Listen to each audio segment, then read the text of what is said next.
Hello friends, welcome part two R N. अपन ने पिछली क्लास में हार्ट का सर्कुलेशन को देख लिया था और आज अपन सबसे इम्पोर्टेंट टॉपिक पढ़ने वाले हैं। बहुत इंपॉर्टेंट टॉपिक है क्योंकि ये आपके जो सब्जेक्टिव पेपर होता है उसमें भी ये क्वेश्चन लार्ज क्वेश्चन के फॉर्म में आता है। कंपटीशन के लिहाज से तो बहुत इंपॉर्टेंट है क्योंकि इसी से जुड़ता हुआ आगे अपन कंडक्टिव सिस्टम पढ़ेंगे और उसी से जुड़ते हुए आगे अपन काफी सारी ईसीजी होती हैं उनको देखेंगे। यदि ये समझ में नहीं आया तो आपको ईसीजी कभी समझ में नहीं आएगा। मैं वैसे भी इस टॉपिक को जो पढ़ाने वाला हूँ, पहले नाम बता देता हूँ टॉपिक का नाम, कार्डियक साइकिल। ठीक है, आज अपन पढ़ने वाले हैं कार्डियक साइकिल। ठीक है, वन बाय वन करके पूरा स्टेप बाय स्टेप पढ़ेंगे, डिटेल में पढ़ेंगे, एक भी पॉइंट नहीं छोड़ेंगे, चाहे वो आपके एग्जाम में आए या ना आए। बेस कंप्लीट होगा तो ये समझ में आएगा आपको, ईसीजी पूरी समझ में आ जाएगी, सारी फिजियोलॉजी समझ में आ जाएगी हार्ट की। कि देखो, हार्ट की यदि फिजियोलॉजी से कोई क्वेश्चन आता है तो दो ही क्वेश्चन बनते हैं। एक कंडक्टिव सिस्टम का क्वेश्चन बनता है, दूसरा क्वेश्चन आपका कार्डियक साइकिल से बनता है। ठीक है, तो इसको अपन डिटेल में पढ़ने वाले हैं। सारी बीमारी इसी से जुड़ी हुई होती है। ठीक है, तो अब अपन स्टार्ट करेंगे इसको, क्योंकि आपको मैं एक इंटरेस्टिंग बात बता देता हूँ। इंसान की जब एंड में डेथ होती है किसी भी इंसान की, तो उस इंसान की डेथ होती है, उसमें एंड में आपने सुना होगा कि ईसीजी से ही उसकी डेथ डिक्लेयर की जाती है। जब डेथ डिक्लेयर का जो टाइम आता है कि 6:08 है, 6:09 है, वो वही टाइम कैलकुलेट किया जाता है कि जब उसकी ईसीजी होती है। और ईसीजी में एंड में सीधी लाइन आती है जिसको अपन बोलते हैं एसिस्टोल होना। ठीक है, तो सारा रिलेशन किससे होता है? ईसीजी इसलिए बहुत इंपॉर्टेंट हो जाता है। ईसीजी की एक एक बारीकी को समझना बहुत इंपॉर्टेंट हो जाता है कि एंड में इंसान की ईसीजी बिगड़ती है। ठीक है, तो ईसीजी बहुत वाइटल साइन बन जाता है कि आपको हार्ट की बीमारी को बताने के लिए, और ईसीजी को समझने के लिए कार्डियक साइकिल बहुत इंपॉर्टेंट है। अब तक अपना सबसे इंपॉर्टेंट टॉपिक आता है ये। ठीक है, तो अब ज्यादा बात ना करते अपन इसको क्लियर पढ़ना स्टार्ट करते हैं। देखो, कार्डियक साइकिल क्या होता है? एक हार्ट बीट होती है, उसको अपन क्या बोलते हैं? कार्डियक साइकिल बोलते हैं। एक हार्ट बीट। अब एक हार्ट बीट में क्या क्या आता है? एक बार सिस्टोल होता है, एक सिस्टोल होता है और एक डायस्टोल होता है। एक सिस्टोल होना, एक डायस्टोल होना, ये कंप्लीट अपन इसको क्या बोलते हैं? एक कार्डियक साइकिल बोलते हैं। ठीक है, अब दूसरी बात अपन देखते हैं, नॉर्मल हार्ट रेट क्या होती है। अपन बात करें हार्ट रेट, देखो दो चीज होती है, एक होती है हार्ट रेट होती है, एक होती है पल्स रेट होती है। दोनों में अंतर आपको पता है? वैसे दोनों सेम होती है। पल्स रेट, जब अपन पल्स कैलकुलेट करते हैं, 1 मिनट का स्टॉप वॉच भरो और आप रेडियल पल्स या फिमोरल पल्स कोई सी पल्स को कैलकुलेट कर रहे हो, तो वो होती है पल्स रेट। लेकिन हार्ट 1 मिनट में कितना धड़क रहा है उसको बोलते हैं हार्ट रेट। तो डायरेक्ट आप हार्ट को तो गिन नहीं सकते कि हार्ट कितनी बार धड़क रहा है, हार्ट को ओपन हार्ट करा फिर देखते कि हार्ट कितनी बार धड़क रहा है। तो उसको असेस करने के लिए क्या करते हैं, जितनी बार आपकी पल्स धड़कती है, जितनी बार आपकी पल्स ऊपर नीचे होती है, उतनी बार ही आपका हार्ट धड़क रहा है। जब हार्ट सिस्टोल कर रहा है, हार्ट एकदम ब्लड को बाहर निकाल रहा है, तब आपकी पल्स फूलती है, पल्स में प्रेशर बढ़ता है। जब हार्ट एकदम में कम हो जाता है, डायस्टोल करता है, प्रेशर कम होता है, तो आपकी पल्स भी पिचक जाती है। तो उससे अपन आइडिया लगा लेते हैं कि जितना हार्ट रेट है उतना ही आपका पल्स रेट होगा। तो दोनों सेम होता है, लेकिन पल्स रेट को असेस अपन कर सकते हैं, हार्ट रेट को असेस नहीं कर सकते। हार्ट रेट को असेस करना है तो आप ईसीजी से ही कर सकते हो। ठीक है, जबकि पल्स रेट अपन मैन्युअली भी चेक कर सकते हैं। तो नॉर्मल हार्ट रेट की अपन बात करें तो नॉर्मल हार्ट रेट कितनी होती है एक इंसान की? वो होती है आपकी 60 to 100 बीट पर मिनट। कितनी होती है? 60 to 100 बीट पर मिनट। जबकि अपन एक आइडियल मान लेते हैं कि एक आइडियल कितनी होती है, छोटी क्लासों से पढ़ता रहे, वो होती है 72 बीट पर मिनट। लिखिए कि क्या होती है? आइडियल होती है, जो किसी की नहीं होती। 72 किसी की नहीं आती, सबकी 60 से 100 के बीच में आती है। सपोज करो आप एक आईसीयू में ड्यूटी कर रहे हो, नाइट ड्यूटी में बैठे हो, पेशेंट आराम से सो रहा है। अचानक से देखो, जब आप आईसीयू में ड्यूटी करते हो तो उसके पीछे मॉनिटर लगा रहता है जिसमें उसकी हार्ट रेट आती रहती है, एसपीओ2 आता रहता है, सारे वाइटल उसमें आते रहते हैं। एक टेम्परेचर को अपन छोड़ देते हैं। ठीक है, यदि उसका heart rate 60 beat per minute से कम आता है, यदि heart rate 60 beat per minute से कम आता है, तो उस कंडीशन को आप क्या बोलोगे? कि ब्रेडिकार्डिया हो गया। आप देख रहे हो, मॉनिटर में कंटिन्यू आपकी नजर है। ठीक है, आपने अचानक से देखा कि उसकी हार्ट रेट 60 से नीचे चली गई, 58 चली गई, उसकी हार्ट रेट 50 चली गई, तो वो खतरे वाली बात है। ब्रेडिकार्डिया बहुत खतरनाक कंडीशन होती है, ये बात आप समझ लेना। इसको कभी आप लाइफ में जब आपकी नौकरी लग जाएगी, आप इसको इग्नोर मत कर देना। पता है क्यों? ब्रेडिकार्डिया का मतलब है कि नॉर्मल जैसे हार्ट रेट कम हो जाती है, तो ब्रेडिकार्डिया का मतलब होता है कि पेशेंट का कंपनसेटरी मैकेनिज्म काम नहीं कर रहा। ठीक है, नॉर्मल हार्ट रेट कम हो जाती है तो तुरंत आपकी बॉडी है उस हार्ट रेट को बढ़ाने का काम करती है, लेकिन हार्ट रेट नहीं बढ़ रहा, वो 5 या 10 मिनट में सेटल नहीं हो रहा, मतलब कोई ना कोई दिक्कत है। हार्ट कमजोर हो चुका है, हार्ट का कंडक्टिव सिस्टम ही कहीं ना कहीं ब्लॉक आ रहा है, इसलिए हार्ट रेट नहीं बढ़ रहा, कोई ना कोई मेजर दिक्कत है। उसको प्रॉपर या तो उसकी जो कंडक्टिव सिस्टम का ऐसे नोड होता है, एबी नोड होता है, उनको ब्लड सप्लाई नहीं मिली, या उनको न्यूट्रिशन नहीं मिला, इस वजह से वो इतना अच्छी तरह काम नहीं कर रहे हैं। ठीक है, या कोई ना कोई हार्ट में ब्लॉक आ गया है, इसलिए हार्ट रेट नहीं आ रही है। तो ब्रेडिकार्डिया बहुत खतरनाक कंडीशन है कि उसका यदि आप क्या होता है, नॉर्मल हम क्या देखते हैं, यदि 60 से कम होता है, 55 तक भी होता है, तो सबसे पहले हम तुरंत उसको एक इंजेक्शन लगाते हैं डेरिफाइलिन का। कौन सा लगाते हैं? डेरिफाइलिन का इंजेक्शन आता है। वैसे आप कहोगे डेरिफाइलिन आप 100 mg का इंजेक्शन लगा देते हैं। नॉर्मल डेरिफाइलिन होता है वो सांस की बीमारियों के लिए देते हैं, आपको पता होगा, ईटोफाइलिन, डेरिफाइलिन। लेकिन डेरिफाइलिन का एक साइड इफेक्ट होता है, वो हार्ट रेट को बढ़ाता है। डेरिफाइलिन का एक वो होता है, वो हार्ट ब्रेक को सॉरी हार्ट रेट को बढ़ाता है, साइड इफेक्ट है। तो उस साइड इफेक्ट का अपन यूज करते हैं कि आपका हार्ट रेट बढ़ता है। दूसरा, हम उसको नेबुलाइज कराते हैं। हम उसको नेबुलाइज कराएंगे किससे? इप्रोट्रोमियम जो ब्रोमाइड आता है, जिसको अपन डिओलिन बोलते हैं, या अब सालबुटामोल आता है, उससे हम उसका क्या करा देंगे? नेबुलाइज कराने। सालबुटामोल में क्या होता है? इप्रोट्रोमियम ब्रोमाइड होता है। क्या होता है? सालबुटामोल दे दो या इप्रोट्रोमियम ब्रोमाइड होता है। ठीक है, इनसे क्या होता है? इनसे भी आपकी थोड़ी बहुत हार्ट रेट बढ़ जाती है थोड़े टाइम के लिए। यदि इससे भी नहीं हो रहा, तो फिर हमको रामबाण देना होता है। एक रामबाण आता है जिसको हम बोलते हैं एट्रोपिन सल्फेट। हम एट्रोपिन सल्फेट का इंजेक्शन लगाएंगे आईवी, और एट्रोपिन सल्फेट का इंजेक्शन लगाते हैं उसकी हार्ट रेट बढ़ जाती है।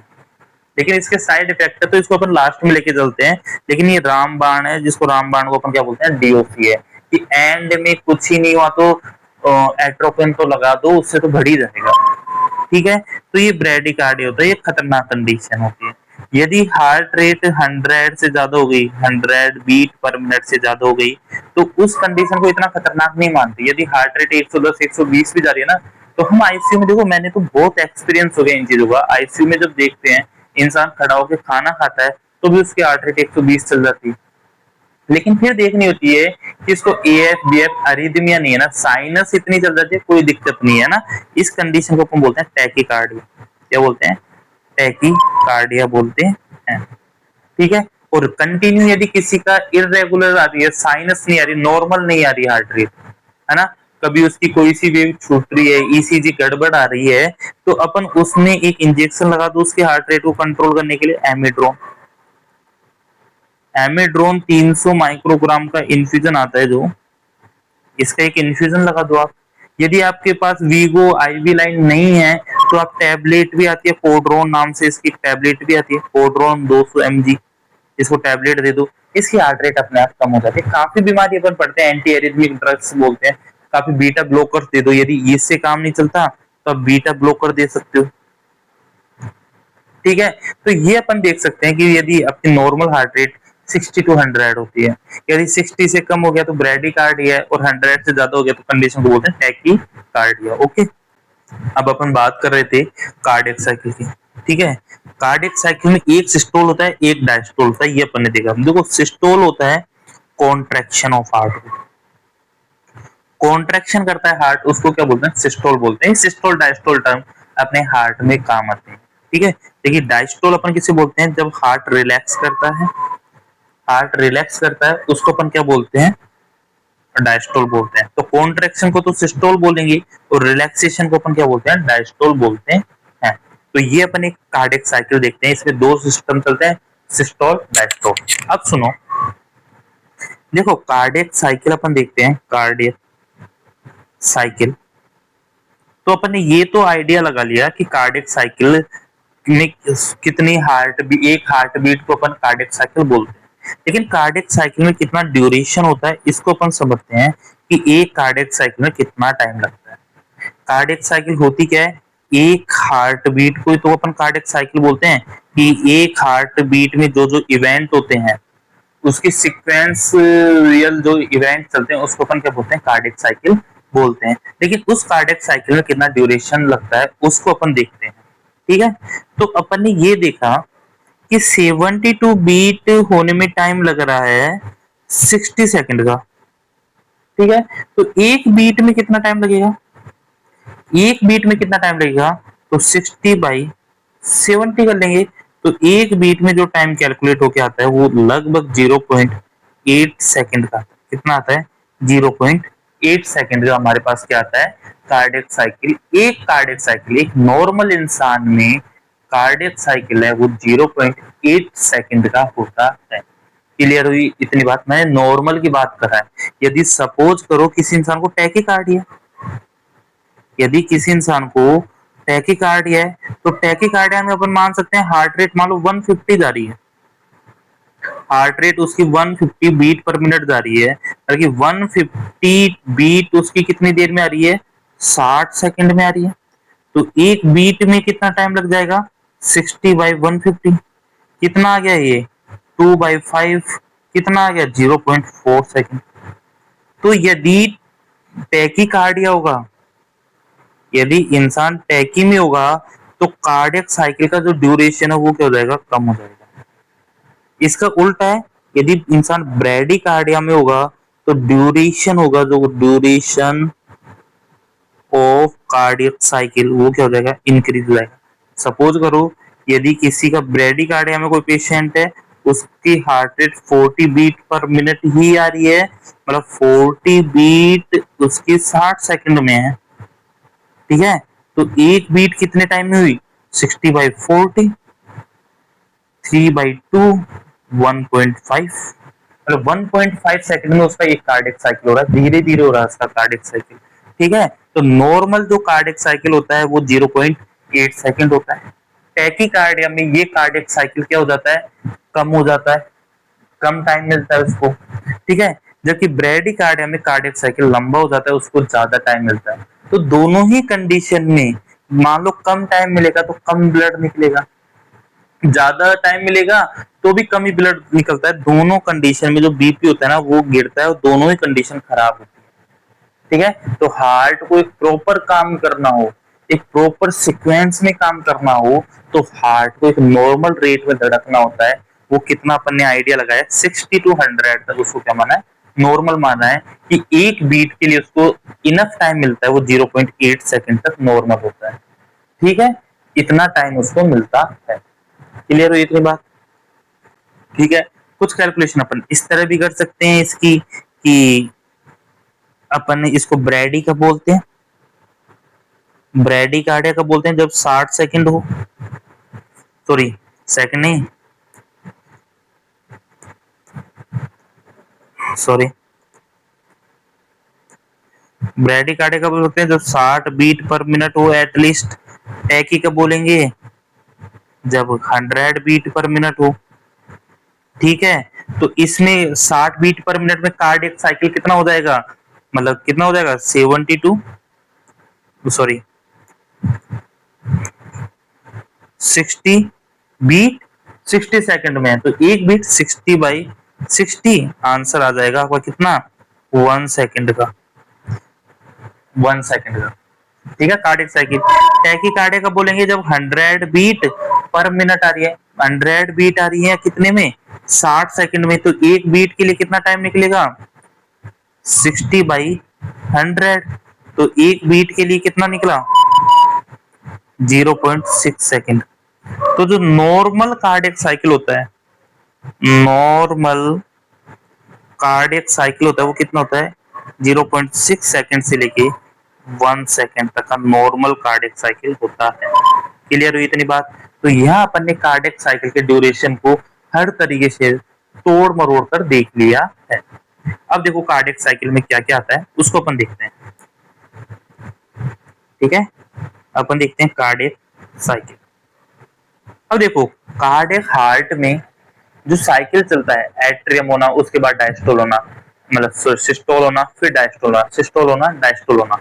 तो इसकी एक खास बात है, बहुत सिंक्रोनाइज मैनर में ये सब होता है कि एट्रियम का कार्डियक साइकिल अलग होता है, वेंट्रिकल का कार्डियक साइकिल अलग होता है। अब तक अपन ने पढ़ा कि कार्डियक साइकिल का ऑलमोस्ट ड्यूरेशन कितना है, 0.8 सेकंड है। आइडल देखें तो 0.6 से लेके 1.0 सेकंड तक है। ठीक है, मैंने बताया कार्डियक साइकिल एट्रियम में अलग होता है, वेंट्रिकल में अलग चलता है, एक दूसरे से कोई मतलब नहीं होता इनका, है ना।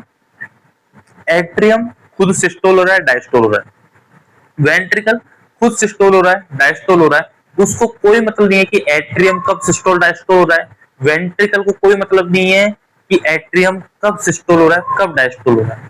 ऐसे ही एट्रियम को कोई मतलब नहीं है कि वेंट्रिकल कब सिस्टोल हो रहा है, कब डायस्टोल हो रहा है। इनका सीक्वेंस चलता है, लेकिन एक होता है एट्रियम का अलग चलता है, एट्रियम का साइकिल अलग चलता है, ठीक है। वेंट्रिकल का साइकिल अलग चलता है, वेंट्रिकल का साइकिल अलग चलता है, एट्रियम का साइकिल अलग चलेगा। इनको एक दूसरे से कोई मतलब नहीं है कि ऊपर क्या हो रहा है। मान लो कोई बीमारी एट्रियम में, तो वेंट्रिकल का साइकिल तो सही चलता रहेगा, लेकिन एट्रियम का साइकिल क्या हो जाता है, खराब हो जाता है, वो खराब होता रहेगा। उसका कोई मतलब उसका फर्क आपको वेंट्रिकल पे नहीं देखने को मिलेगा।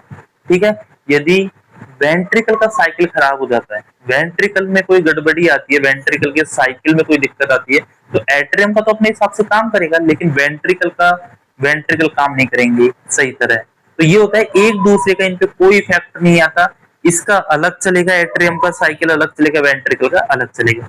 यदि ड्यूरेशन की बात करें तो दोनों में सेम होता है, इसका भी 0.8 सेकंड है और इसका भी 0.8 सेकंड ड्यूरेशन चलता है। ठीक है, दोनों के सीक्वेंस भी सेम है कि एट्रियम साइकिल है, इसमें भी दो फेज होती हैं, दो चीज होती है, एक होता है एट्रियम सिस्टोल और एक होता है एट्रियम डायस्टोल। तो वो ही सेम चीज है दोनों में। ठीक है, इसमें एट्रियम सिस्टोल होता है, इसमें एट्रियम डायस्टोल होता है। ऐसे ही वेंट्रिकल का भी सेम है, एक में क्या होगा, वेंट्रिकल सिस्टोल होगा और एक में क्या होगा, वेंट्रिकल डायस्टोल होंगे। ठीक है, तो वो ही सेम चलता है, लेकिन एक दूसरे से इनका कोई मतलब नहीं होता है। अब देखो यहाँ एट्रियम साइकिल 0.8 सेकंड का होता है, इसमें से 0.1 सेकंड का तो क्या होता है, एट्रियम सिस्टोल होता है, बाकी सारा टाइम किसका है, एट्रियम डायस्टोल का है, वो 0.7 सेकंड आ जाएगा।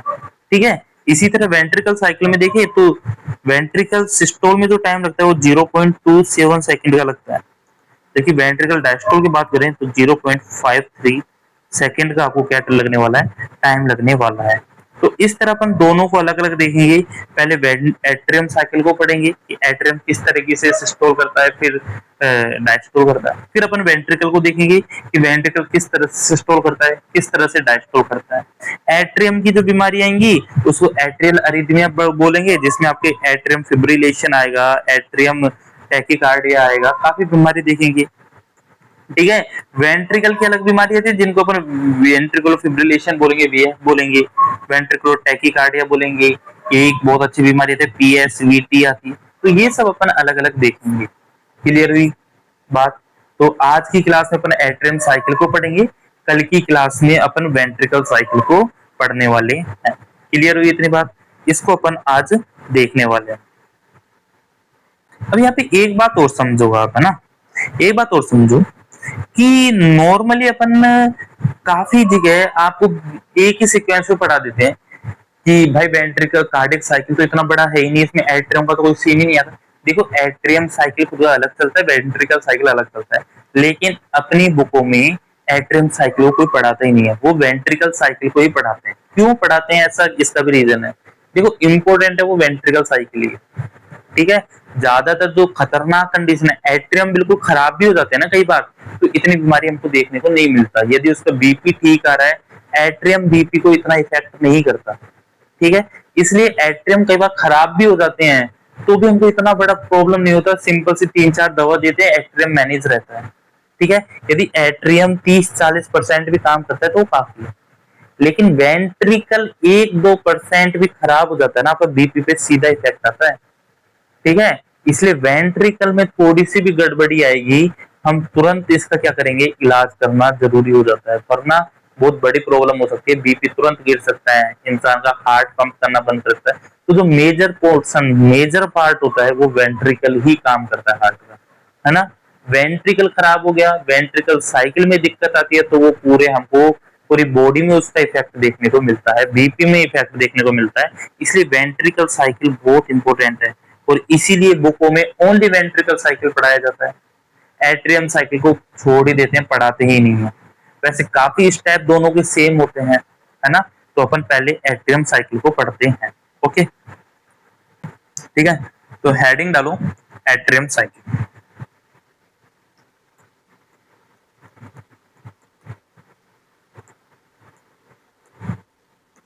हेडिंग डालो एट्रियम, ठीक है। तो वही अपन स्टार्ट करते हैं कि एट्रियम साइकिल में टोटल ड्यूरेशन लगने वाला वो कितना होता है। टोटल ड्यूरेशन यदि अपन देखें कि टोटल ड्यूरेशन कितना लगेगा, तो वही फिक्स टाइम 0.8 सेकंड लगेगा। ठीक है, अब इसके भी अपन ने कहा कि दो पार्ट होते हैं, एक होता है एट्रियम सिस्टोल होता है, और एक होता है एट्रियम डायस्टोल होता है। एट्रियम सिस्टोल में कितना टाइम लगेगा, 0.1 सेकंड लगेगा। ठीक है, ये इसका फिक्स होता है, नॉर्मल इंसान में ये एट्रियम सिस्टोल का टाइम फिक्स है। बाकी बचा सारा टाइम वो क्या है, एट्रियम डायस्टोल का, है ना। तो जितना cardiac cycle, duration of cardiac cycle minus 0.1 second, atrial systole का टाइम घटा दो, तो आपके पास जो बचेगा वो एट्रियम डायस्टोल का टाइम बचेगा। तो एट्रियम डायस्टोल का नॉर्मल ड्यूरेशन अपन बात करें तो 0.8 सेकंड बचता है, उसमें से आप 0.1 घटा दो, तो आंसर 0.7 सेकंड आपका एट्रियम डायस्टोल का टाइम आ गया। मान लो किसी का एग्जांपल देता हूँ, किसी का कार्डियक साइकिल 0.6 सेकंड का है, ठीक है, तो उसमें एट्रियम सिस्टोल का तो कितना है, 0.1 हो गया सेकंड। एट्रियम डायस्टोल का कितना हो जाएगा, वो कितना हो जाएगा, 0.5 सेकंड हो जाएगा। मान लो 1 सेकंड है, सेकंड एग्जांपल लेते हैं, 1 सेकंड है, तो एट्रियम सिस्टोल तो कितने टाइम में होगा, 0.9 सेकंड में होगा। तो 0.1 में होगा, देखिए बचा हुआ एट्रियम डायस्टोल है, वो 1 माइनस 0.1 कर दोगे आप, तो 0.9 सेकंड आएगा। तो एट्रियम सिस्टोल का टाइम तो फिक्स है 0.1 सेकंड, उसका 0.1 सेकंड का ही काम है। लेकिन बचा हुआ सारा काम है फिर वो एट्रियम सिस्टोल की तैयारी करने में निकल जाता है, जिसको अपन बोलते हैं एट्रियम डायस्टोल। वो पूरा टाइम लेता है, मतलब जितना कार्डियक साइकिल है उसमें से 0.1 को घटा दो। ठीक है, तो अपन पहले पढ़ते हैं एट्रियम डायस्टोल, पढ़ लेते हैं, ज्यादा चीजें समझ में आएगा। अपन पहले स्टार्ट करते हैं एट्रियम डायस्टोल।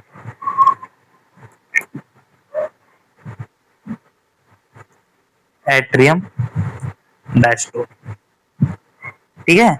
अब आप एक चीज तो समझ गए कि डायस्टोल मतलब कोई चीज फूलना, और सिस्टोल मतलब कि वो पिचकना, है ना। मतलब कि क्या होगा कि सपोज ये अपन ऐसे पढ़ेंगे, ये हार्ट है, ठीक है, इसमें एक ये राइट एट्रियम हो गया, ये लेफ्ट एट्रियम हो गया, ठीक है। थोड़ा बड़ा बनाते हैं हार्ट का ना, मजा नहीं आ रहा, थोड़ा बड़ा सा बनाते हैं अपन हार्ट को, कि ये हार्ट है, ठीक है, ये हार्ट है, इसमें ये क्या हो गया, राइट एट्रियम हो गया, ले लेफ्ट एट्रियम हो गया, ठीक है। जब इसमें ब्लड आएगा, भरेगा, तो राइट एट्रियम फूलेगा, उसको बोलते हैं अपन एट्रियम डायस्टोल। जब एकदम में पिचकेगा हार्ट, कॉन्ट्रैक्शन करेगा, उसको बोलेंगे एट्रियम सिस्टोल। इन दोनों को पढ़ना है और आज की क्लास अपनी खत्म, ठीक है। एट्रियम डायस्टोल में क्या होने वाला है समझो, ठीक है। एट्रियम डायस्टोल मैंने ड्यूरेशन बताया, आइडियल ड्यूरेशन अपन ने लिया 0.7 सेकंड का, इसका आइडियल ड्यूरेशन हुआ, ठीक है। इसमें होता क्या है, ये कहां से स्टार्ट होता है, ये स्टार्ट कब से होगा, ये स्टार्ट होगा जब हार्ट, जब एट्रियम है वो सिस्टोल कर देंगे, उसके बाद से इमीडिएट आफ्टर स्टार्ट हो जाता है, एंड ऑफ एट्रियम सिस्टोल से ये स्टार्ट होगा, एंड खत्म कब होगा, एंड एंड होगा कब, स्टार्ट ऑफ एट्रियम सिस्टोल। जब एट्रियम सिस्टोल करेंगे तब स्टार्ट होगा, और एट्रियम मतलब समझ गए आपकी, ये एट्रियम है, ये एट्रियम सिस्टोल हुआ, ठीक है। तो इसके बाद से स्टार्ट हो जाएगा कब तक, दोबारा जब एट्रियम सिस्टोल करेगा। ठीक है, तो इसको अपन बोलते हैं एट्रियम डायस्टोल। और इस पूरे टाइम को अपन ने दो फ्रेमों में बांटा है, एक अर्ली एट्रियम डायस्टोल जो मेन होता है, और दूसरा होता है लेट एट्रियम डायस्टोल जो इतना इंपॉर्टेंट नहीं होता, मेन होता है उसको अर्ली एट्रियम डायस्टोल बोलते हैं, बाकी लेट एट्रियम डायस्टोल होता है। ठीक है, इसमें भी अपन ने देखा कि अर्ली को जो टाइम लगता है वो 0.3 सेकंड लगता है, और जो लेट को लगता है वो बचा हुआ 0.4 सेकंड का टाइम लगता है। क्लियर? अब अर्ली में क्या होता है, लेट में क्या होता है, स्टेप बाय स्टेप समझते जाते हैं अपन। ठीक है, तो पहले अपन डालते हैं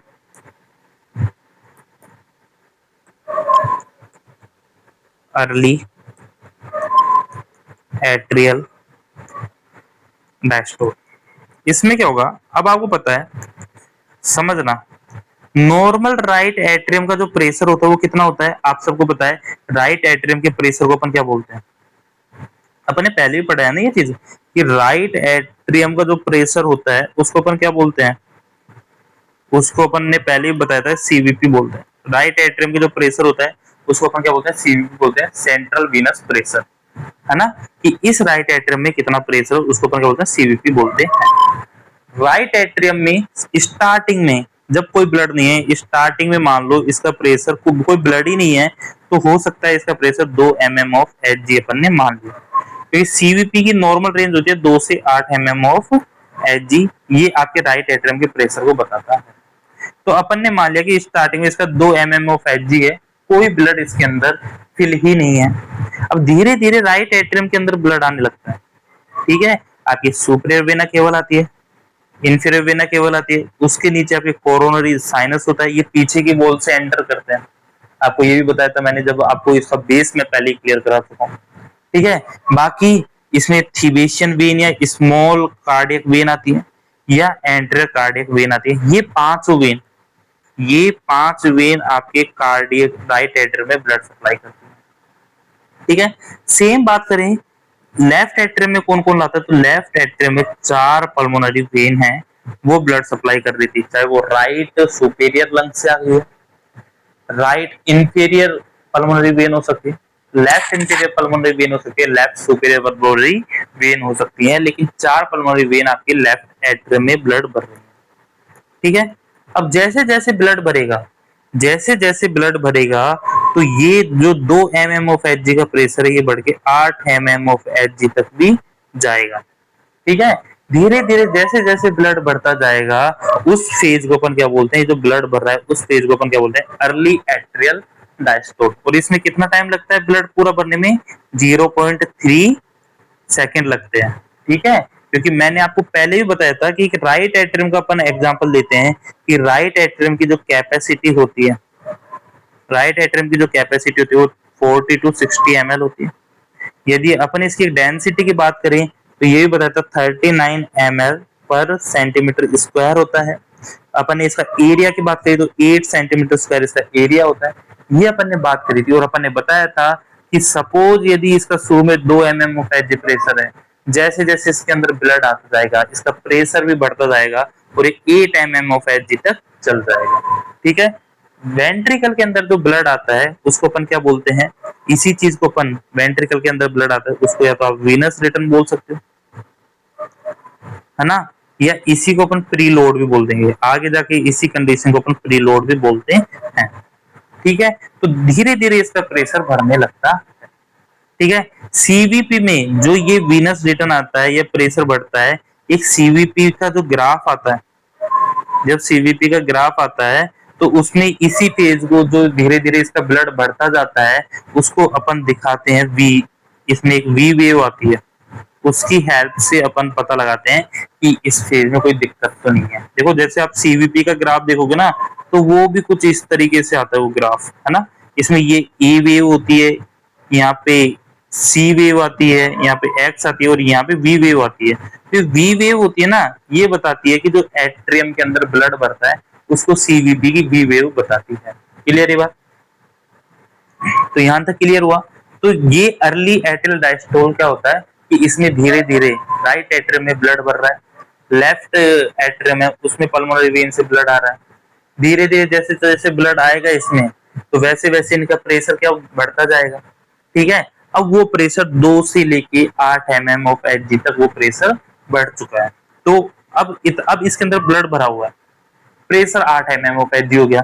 तो इसके बाद अब क्या होने वाला है, इसके बाद आएगा लेट एट्रियम डायस्टोल। ठीक है, अब कौन सा फेज आएगा, लेट एट्रियम डायस्टोल वाला फेज अपन को देखने को मिलेगा। ठीक है, अब अपन पढ़ेंगे लेट एट्रियम डायस्टोल। इसमें क्या होने वाला है सुनो। अब अपन ने बात कर ली कि भाई जो प्रेशर है राइट एट्रियम का, जो प्रेशर है वो 8 mm ऑफ Hg हो चुका है। ठीक है, जबकि राइट वेंट्रिकल अभी क्या डायस्टोल में है, राइट वेंट्रिकल अभी डायस्टोल में। आपको बताता हूं ऐसा क्यों होता है, मैं डायस्टोल की बोल रहा हूँ। सपोज एक पॉइंट याद रखना, जब भी एट्रियम सिस्टोल होगा ना उस टाइम वेंट्रिकल डायस्टोल होता है, और जब वेंट्रिकल सिस्टोल होता है जब एट्रियम डायस्टोल होता है। थोड़ा उल्टा चलता है इनका ना, बिल्कुल नहीं कह रहा, लेकिन एक दूसरे को थोड़ा थोड़ा ओवरलैप करते हैं। आइडियली जब एट्रियम सिस्टोल होता है तो वेंट्रिकल में ब्लड भरेगा, वेंट्रिकल डायस्टोल होता है। जब वेंट्रिकल सिस्टोल हो रहा है तो एट्रियम डायस्टोल होता रहता है। ठीक है, तो ये बात याद रखना। तो राइट एट्रियम जब भर रहा है, उसके अंदर ब्लड भर रहा है, तो उस टाइम जो वेंट्रिकल है उसका जो प्रेशर रहता है वो लगभग डायस्टोल में रहता है 0.5 mm ऑफ Hg रहता है। तो आपको पता लग गया कि जो राइट एट्रियम का प्रेशर है वो ज्यादा है किससे, राइट वेंट्रिकल के प्रेशर से। तो जो एवी वाल्व हैं, जो एट्रियो वेंट्रिकुलर वाल्व हैं, वो आपको मैंने बताया पैसिव मोशन में काम करते हैं। जिधर ऊपर का प्रेशर ज्यादा नीचे का कम है तो खुल जाएंगे वो, तो ये वाल्व क्या हो जाते हैं, ओपन हो जाते हैं। ठीक है, अब जैसे वाल्व ओपन हुए, प्रेशर ऊपर एट्रियम में ज्यादा प्रेशर था, नीचे कम प्रेशर था, वाल्व ओपन हो गए। तो जब वाल्व ओपन हो गए तो पैसिव फिलिंग ऑफ ब्लड होगा नहीं, जिसके बारे में मैंने आपको पहले ही बताया था, पैसिव फिलिंग होने लगेगा ब्लड का, या इसी को अपन बोलते हैं गश ऑफ ब्लड। क्या बोलते हैं, गश ऑफ ब्लड। एकदम में सारा ब्लड है वो एट्रियम से वेंट्रिकल में चल जाएगा, लगभग 60 to 70% ब्लड है वो चल जाएगा with in A second. With in A second तो नहीं बोला कि इसमें कितना टाइम लगता है, 0.4 second. With in A second से भी बहुत कम है ना। उसमें जो 60 से 70% ब्लड है वो एट्रियम से कहां चले गया, वेंट्रिकल में चले गया, तुरंत चले गया। ठीक है, अब क्या हुआ था मैं इसी में बताऊं। तो यहाँ पे जो वाल्व थे, मान लो इसका प्रेशर यदि बढ़ गया है, नीचे का प्रेशर कम है, तो उस कंडीशन में वाल्व ओपन हुए और एकदम 60 से 70% ब्लड है वो नीचे आ गया। ठीक है, इसको अपन बोलते हैं, वो गश ऑफ ब्लड बोलते हैं। इसको क्या बोलते हैं, गश ऑफ ब्लड बोलते हैं, या रस बोल दो या गश ऑफ ब्लड बोल सकते हैं। ठीक है, इसको बोलते हैं लेट एट्रियम डायस्टोल बोलते हैं। ठीक है, तो एट्रियम डायस्टोल में क्या था, पहले भरा था, फिर काफी सारा ब्लड है वो वेंट्रिकल में चले गया। तो इसके बाद हुआ क्या, इसके बाद अभी भी कितना ब्लड बचा है, रेस्ट ब्लड है वो 30% बचा है। कहां पे, एट्रियम में भी। एट्रियम में अभी 30% ब्लड रेस्ट है, बचा हुआ है। क्लियर हुई इतनी बात। एट्रियम में 60 से 70% चले गया, तो इससे क्या होगा, अब एट्रियम का प्रेशर वो दोबारा कम हुआ। एट्रियम का प्रेशर दोबारा क्या है, कम हुआ है, और वेंट्रिकल का प्रेशर है वो बढ़ा है। वेंट्रिकल का प्रेशर, मान लो जब ब्लड ऊपर से नीचे आ गया, ऊपर से नीचे आ गया, वेंट्रिकल में ब्लड भर गया। तो वेंट्रिकल में जब ब्लड भर गया तो एट्रियम का प्रेशर कम हो गया, वेंट्रिकल का प्रेशर दोबारा बढ़ने लग गया। इसको अपन बाद में देखेंगे, लेकिन इस तरह से अपन एट्रियम का डायस्टोल देखा। क्लियर हुआ इतना। ठीक है, अब अपन देखते हैं एट्रियम सिस्टोल कैसे करता है। ठीक है, देखते हैं एट्रियल सिस्टोल। ठीक है, सॉरी, एट्रियम सिस्टोल। और कितना टाइम लग रहा है एट्रियम को सिस्टोल होने में, एट्रियम को सिस्टोल होने में लग रहा है 0.1 सेकेंड। ठीक है, अब समझना, ये एक ही फेज में हो जाता है। अब तक अपन ने देखा था कि अब वेंट्रिकल की कंडीशन ऐसी है कि इसमें से आधे से ज्यादा, अब इसमें अंदर 30% ब्लड ही बचा है। कितना परसेंट ब्लड बचा है, 30% ब्लड बचा है एट्रियम के अंदर। लेकिन ये 30% ब्लड भी भेजना तो होता है ना वेंट्रिकल के अंदर। वेंट्रिकल के अंदर तो ये 30% ब्लड भी भेजना होगा। अब ब्लड कैसे जाएगा? सपोज करो कि नॉर्मल पैसिव से जितना काम होना चाहिए था बिना जोर लगाए 70% ब्लड चले गया। अब बाकी का 30% ब्लड को भेजने के लिए एट्रियम को सिस्टोल करना पड़ेगा। ठीक है, तो एट्रियम सिस्टोल क्या होता है? To send rest 30% of blood into ventricle. ठीक है, एट्रियम से वेंट्रिकल में 30% ब्लड को भेजने के लिए एट्रियम को क्या करना पड़ता है?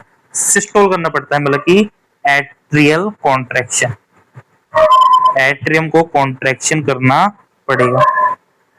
ठीक है, अब देखो ये क्या है? एट्रियम एक तरह से मस्कुलर ऑर्गन है, और मस्कुलर कॉन्ट्रैक्शन के लिए, मस्कुलर कॉन्ट्रैक्शन के लिए क्या चाहिए? एक्शन पोटेंशियल चाहिए होता है। ठीक है, अब मेरा एक बात का आंसर देना।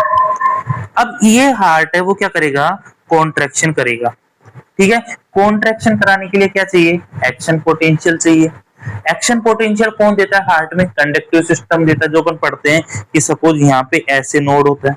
ठीक है, अब ऐसे नोड कहाँ होता है? ऐसे नोड आपके कहाँ पे होगा?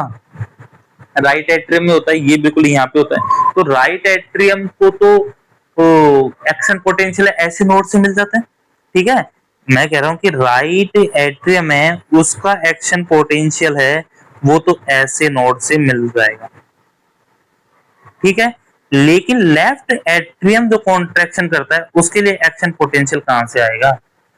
ठीक है, तो इसका भी आंसर मैं बता देता हूं कि देखो, इसको कॉन्ट्रैक्शन करने के लिए तो ऐसे नोड के फाइबर होते हैं जो एवी नोड वो कनेक्ट करते हैं, वो कर देते हैं, एक्शन पोटेंशियल दे देते हैं इसकी मसल्स को। तो लेफ्ट एट्रियम के लिए ऐसे नोड से ही एक फाइबर और निकलता है जिसका नाम होता है बैचमान फाइबर। क्या होता है? बैचमान फाइबर। ये बैचमान फाइबर है वो ऐसे नोड से एक्शन पोटेंशियल लेफ्ट एट्रियम में लेके जाता है, और इन फाइबर की वजह से ही आपका लेफ्ट एट्रियम है वो उसमें एक्शन पोटेंशियल आता है। किसकी वजह से? बैचमान फाइबर। इन बचमान फाइबर की वजह से आपको क्या देखने को मिलता है? लेफ्ट एट्रियम में आपको कॉन्ट्रैक्शन या एक्शन पोटेंशियल देखने को मिलने वाला है। तो इस एक्शन पोटेंशियल की वजह से ही आपकी क्या होता है? एट्रियम है वो क्या करेगा? सिस्टोल करेगा। एट्रियम में क्या आएगा? एक तरह से कॉन्ट्रैक्शन आएगा, और उससे क्या होता है? जो 30% ऑफ ब्लड है, 30% जो ब्लड है वो भी कहां से चल जाएगा? एट्रियम से निकल के वेंट्रिकल में चला जाएगा। ठीक है, इस कंडीशन को अपन क्या बोलते हैं? एट्रियल किक भी बोलते हैं। इस कंडीशन को अपन क्या नाम भी देते हैं? एट्रियल किक भी इस कंडीशन को अपन नाम देते हैं। क्लियर हुई बात? अब एक चीज और समझना, अब पूरा ब्लड पहले डायस्टोल में पहला जितना ब्लड जाना था वो चले गया, बाकी का 30% ब्लड एट्रियल किक से चले गया। अब एक बात और ध्यान देना, है ना, ईसीजी, जब भी आप ईसीजी देखोगे, जब भी अपन, आपको मैं जानता हूं कि जब आप फोर्थ ईयर पास करोगे तो इतना एक्सपर्ट बना दूंगा कि आप ईसीजी को तुरंत देख के निकल जाओगे। ठीक है, ईसीजी में अपन देखेंगे, ईसीजी में एट्रियल सिस्टोल है। एट्रियल सिस्टोल यदि आप देखना चाहोगे तो आप एक पी वेव आती है ना, स्टार्टिंग में पी वेव आती है, वो पी वेव एट्रियल सिस्टोल की ही जानकारी देती है। ये पी वेव यदि मैं एक ईसीजी बनाऊं तो ईसीजी में शुरू में एक पी वेव आती है, फर्स्ट पॉजिटिव डिफ्लेक्शन जिसे बोलते हैं, फिर ये यहाँ पे क्यूआरएस कॉम्प्लेक्स आता है, फिर ये टी सेगमेंट आता है। तो ये पी है, ये क्यू है, ये आर है, ये एस है, ये टी है। ठीक है, तो जो पी वाला पार्ट है ये बताता है आपके क्या? एट्रियम सिस्टोल को बताता है। जबकि क्यू आर एस है वो वेंट्रिकल सिस्टोल को बताएगा, और टी है वो वेंट्रिकल डायस्टोल को बताता है। ठीक है, तो एट्रियम सिस्टोल के बारे में जो जानकारी देता है वो कौन देता है? आपको पी वेव देती है। ठीक है, इसका अपन देखेंगे नॉर्मल, यदि अपन बात करें कि पी वेव है उसका नॉर्मल एम्पलीट्यूड क्या होता है। यदि पी वेव का नॉर्मल एम्पलीट्यूड देखें तो यदि अपन, काफी तरह की लीड होती है ईसीजी में अपन पढ़ेंगे, यदि अपन लीड सेकंड में देखते हैं तो होता है 2.5 mm से कम होना चाहिए इसका एम्पलीट्यूड। ठीक है, यदि आप V1 लीड होती है उसमें देखते हैं तो 1.5 mm से कम होना चाहिए, इक्वल या कम होना चाहिए। ठीक है, अब या तो इसको mm में बोल दो, या 1 mm में 0.1 मिली वोल्ट होता है। ठीक है, या इसको अपन बोल सकते हैं 0.25 मिलीवोल्ट से कम होना चाहिए, या V1 में 0.15 मिलीवोल्ट से कम होना चाहिए। ठीक है, ऐसे ही बोल सकते हो। जब आप आगे जाके पढ़ेंगे तब आपको समझ में आएगा। अपन इसकी ड्यूरेशन की बात करें, कितना होता है पी वेव की ड्यूरेशन, क्या होती है पी वेव की, यदि अपन ड्यूरेशन की बात करते हैं तो मैंने आपको बताया था 0.1 सेकंड होता है, और डिटेल में जाए तो 0.12 सेकंड का होता है। कितना होता है? 0.12 सेकंड का होता है। काफी बीमारी होती है ना, काफी एबनॉर्मल भी होता है। यदि मान लो पी वेव है वो एब्सेंट है, यदि पी वेव एब्सेंट है तो उस कंडीशन को अपन आगे जाके पढ़ेंगे, एट्रियल फिब्रिलेशन बोलते हैं। एएफ में हो गए पेशेंट, कहते हैं रेट कंट्रोल एएफ है, रेट अनकंट्रोल एएफ है। काफी सारे आप आईसीयू में टर्म यूज करते हो, अपन तुरंत उसको एमिड्रोन स्टार्ट करते हैं। फिर यदि किसी इंसान के लंग्स की प्रॉब्लम है, यदि इंसान के लंग्स की प्रॉब्लम है, लेफ्ट एट्रियम में दिक्कत आती है, तो उसको हम बोलते हैं पी पल्मोनेल। ये भी आपको आगे जाके पढ़ाएंगे सेकेंड ईयर में, पी पल्मोनेल क्या होता है। यदि किसी के मिट्रल वाल्व की प्रॉब्लम है, मिट्रल वाल्व की प्रॉब्लम होती है, तो उसको अपन बोलते हैं पी मिट्रल, है ना। ये सब आपको ईसीजी में मैं आपको समझाऊंगा, सारी चीज आपको धीरे धीरे समझाएंगे, है ना। पी पल्मोनेल में आपको मैं अभी बता देता हूँ कि जो लीड सेकंड होती है, जो पी पल्मोनेल में जो लीड सेकंड होगी वो हाई की आएगी, है ना। जबकि V1 आएगा उसमें जो पॉजिटिव है, पॉजिटिव पार्ट है वो बढ़ जाएगा, इनलार्ज होगा। ठीक है, ये अपन देखेंगे जब ईसीजी पढ़ाएंगे। लेकिन आप याद रखना, यदि पी मिट्रल में क्या होता है कि जो सेकंड लीड होती है वो क्या होने लगती है, एम शेप आएगी। ठीक है, देखिए V1 में क्या होता है, V1 में क्या होता है, नेगेटिव इनलार्ज होगा। लेकिन ये अभी आप ध्यान मत दो, कोई दिक्कत नहीं है। एक चीज देखना कि जो पी वेव अपन पढ़ते हैं ना, जो अपन पी वेव पढ़ते हैं, पी वेव पढ़ते हैं तो इसके दो हाफ बना लो, एक हाफ इससे पहले का, एक ही। तो जो पहले वाला हाफ है, ये पहला, ये दूसरा, जो पहला वाला हाफ है वो राइट एट्रियम के बारे में बताता है, जबकि सेकंड हाफ है वो लेफ्ट एट्रियम के बारे में बताता है। ये भी याद रखना, जो पहला हाफ है वो राइट एट्रियम के बारे में बताएगा, सेकंड हाफ है वो लेफ्ट एट्रियम के बारे में आपको जानकारी देता है। ठीक है, लेफ्ट एट्रियम में कोई दिक्कत आती है, जैसे पी मिट्रल, एक दिक्कत आएगी आपको आगे समझोगे, तो वहां पे आपको लेफ्ट एट्रियम में दिक्कत देखने को मिलेगी। लेफ्ट एट्रियम की शेप है, जो बाद वाला ये पोर्शन है उसमें दिक्कत आएगी। यदि लंग्स में दिक्कत आती है, अपन आगे जाके देखेंगे, तो राइट एट्रियम में दिक्कत आएगी। कोर पल्मोनेल बोलते हैं जिनसे, पी पल्मोनेल, पी पल्मोनेल बोलते हैं उस कंडीशन को। तो उसमें पहले हाफ में प्रॉब्लम आती है। तो पी वेव का फर्स्ट हाफ होता है, फर्स्ट हाफ होता है वो किसके बारे में जानकारी देगा, राइट एट्रियम के बारे में। देखिए सेकंड हाफ होता है वो किसके बारे में जानकारी देगा, लेफ्ट एट्रियम के बारे में जानकारी देता है। क्लियर हुई इतनी बात? तो इस तरह से अपन ने क्या पढ़ा, एट्रियम, एट्रियल साइकिल को अपन ने पूरा पढ़ा। क्लियर हुई इतनी बात? एक चीज और बताना है मुझे कि आपने ईसीजी में एट्रियम सिस्टोल देख लिया, वेंट्रिकल सिस्टोल देख लिया, वेंट्रिकल डायस्टोल देख लिया, लेकिन आपको कहीं भी एट्रियम डायस्टोल नहीं देखने को मिला है। क्यों? इसका रीजन मैं बता देता हूँ कि देखो, जो एट्रियम का डायस्टोल होता है और वेंट्रिकल का सिस्टोल होता है वो एक साथ होता है, एक साथ सेम टाइम पे होता है, सेम टाइम पे होता है ना। एट्रियम डायस्टोल और वेंट्रिकल सिस्टोल एक साथ होता है, ये अपन कह सकते हैं एक दूसरे को ओवरलैप कर देते हैं। जब ओवरलैप कर देंगे तो जो ज्यादा पावरफुल होगा ईसीजी में वो ही दिखेगा। ठीक है, ईसीजी देखता है कि ज्यादा मेरे पास इलेक्ट्रिकल करंट है वो कौन प्रोड्यूस कर रहा है। यदि वेंट्रिकल सिस्टोल का करंट ज्यादा है तो वेंट्रिकल सिस्टोल दिखेगा, एट्रियम डायस्टोल ज्यादा है तो एट्रियम डायस्टोल दिखेगा। ठीक है, अब आपको पता है कि वेंट्रिकल है वो ज्यादा बड़े होते हैं, उसकी मायोकार्डियम ज्यादा थिक होती है, 8 से 12 mm तक की होती है। लेफ्ट वेंट्रिकल की बात करें तो 12 से 15 mm तक की होती है ना। राइट की बात करें, राइट वेंट्रिकल की, तो आपको 3 से 5 mm तक की होती है। एट्रियम की तो 1 से 2 mm तक की होती है। ठीक है, तो इतना इंपल्स जनरेट नहीं कर पाते जो एट्रियम का, और डायस्टोल में तो ऐसे इतना करंट नहीं आता, सिस्टोल में आता है इलेक्ट्रिकल इंपल्स तो हरदम वेंट्रिकल सिस्टोल ज्यादा पावरफुल हो जाता है, इसलिए ईसीजी में हमको वेंट्रिकल सिस्टोल देखने को मिलता है। ठीक है, वैसे आप याद रखना कि इसके पीछे ही एट्रियम सिस्टोल डायस्टोल भी है। ठीक है, लेकिन एट्रियम डायस्टोल अच्छी तरह नहीं दिख पाता, वेंट्रिकल सिस्टोल दिखता है क्योंकि वेंट्रिकल सिस्टोल में ज्यादा करंट है। तो आपको इतना बात याद रखना है कि atrium diastole and ventricle systole एक दूसरे को क्या करते हैं, ओवरलैप करते हैं, एक साथ होते हैं ये, ठीक है। अगली क्लास में अपन वेंट्रिकल साइकिल के बारे में पढ़ेंगे, इस क्लास में अपन ने एट्रियल साइकिल के बारे में पढ़ा।